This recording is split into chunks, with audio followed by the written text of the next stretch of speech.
வரும், முல்கன் அப்படின்னு வரும். உடனே அந்த இடத்துல தாவூதே மன்னர் ஆக்கினோம். அப்போ தாவூத் நபி மன்னர் இல்லையா அப்படிங்கிறேன். இது முத்தசாபிஹத் கேம். முல்குக்கு ரெண்டு மீனிங்கு, ஆட்சி அதிகாரமும் எடுக்கலாம், மன்னரும் எடுக்கலாம். என்ன இப்போ நீங்கள் என்னங்கிறீங்க? இந்த இடத்துல தெளிவாக வந்துருச்சு இல்லை கலிஃபன்ட்டு. தாவூதே உண்மை நாம் பூமியில் கலீஃபாவாக ஆக்கி இருக்கின்றோம். டைரெக்டாக சொல்லிட்டான்ல மன்னர் கிடையாதுன்ட்டு. அப்போ தாவூத் நபி மன்னருன்ட்டு குரானை வச்சு ஆர்குமெண்ட் பண்ணுறீங்களா? வாங்க இப்போ குரானுடைய ஒரு பகுதி வச்சுன்னு ஒரு பகுதி மோத விடுறீங்களா? அப்போ அந்த இடத்துல முத்தசாபிஹத் தானே அது. ஆட்சி ஃபிட் ஆகும்ல, அதை ஃபிட் பண்ணுங்க. ஏன் மன்னர் ஃபிட் பண்ணுறீங்க? உங்களுக்கு தேவைங்கும் போது அதை ஃபிட் பண்ணுறீங்க. நோய் தானே இருக்குது உங்கள் உள்ளத்தில். அப்போது என்ன சொல்கிறாங்க? இப்போ ஒரு பஞ்சாயத்து போயிட்டுருக்குது. என்ன இந்த காசா விஷயத்தில் உமர் ஷரீஃப் வந்து மன்னர்களை வந்து குறை சொல்கிறாரு, ஆட்சியாளர்களை வந்து பகிரங்கமாக விமர்சிக்கக்கூடாது. இந்த கொள்கை நீங்கள் புதிய தலைமுறையில் வந்து பேசலாமே. ஊரெல்லாம் காரி துப்பும் உங்களை. ஆட்சியாளர்களுடைய குறைகளை பகிரங்கமாக பேசக்கூடாது. அப்போ மீடியா சென்டர்லாம் மூடிடலாமா? அவன் கேட்பான், இவ்வளோ கேவலமான கொள்கையா இஸ்லாம் சொல்லுது? ஆட்சியாளர்களுடைய குறைகளை பகிரங்கமாக பேசக்கூடாதா?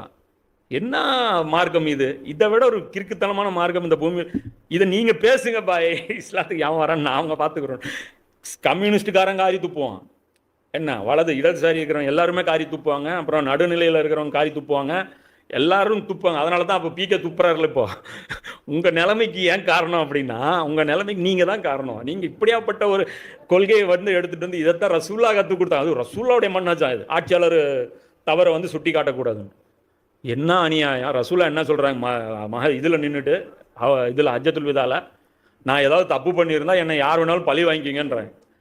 நான் உங்களை ப்ரெசென்ட் பண்ணுறேன். டே 1 வந்து சொல்கிறாங்க, நான் உங்களை ப்ரெசென்ட் பண்ணுறேன். யாரும் அடிக்கலாம், யார் வேணாலும் என்ன வேணாலும் பண்ணலாம், யாரும் நீங்கள் நடுவில் ஆக்ஷன் எடுத்துடக்கூடாதுங்கிறாங்க. சஹாபாக்களை மிரட்டுறாங்க.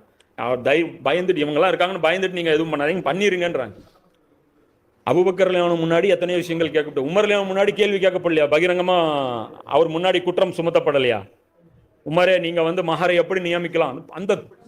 அந்த பாட்டியுடைய செய்தி அவ்வளோ பெருமையாக பேசுகிறீங்க. உமர் எப்படிப்பட்டவர்கள் என்றால் ஹதீஸ் சொன்னால் அப்படியே மாறிடுவாங்க. அதுக்கு என்னப்பா ஆதாரம்? அவங்க முன்னாடி ஒரு பெண்மணி வந்துட்டு இந்த மாதிரி குரான் ஆயத்து சொல்லிச்சு, மஹர் வந்து இந்த மாதிரி உமர் ஃபிக்ஸ் பண்ணாங்களா?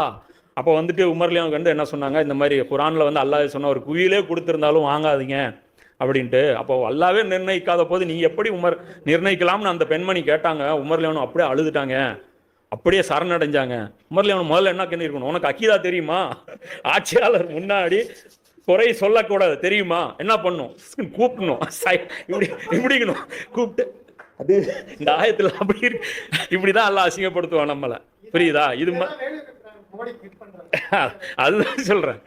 இப்படி ஆட்சியாளர் குறை சொல்லக்கூடாதுன்னா, இப்ப கியான்வாபி பள்ளிவாசல்ல ஏன் கமெண்ட் கொண்டுக்கிறீங்க? ஏன் பாபர் மஸ்ஜித் விஷயத்துல நீங்க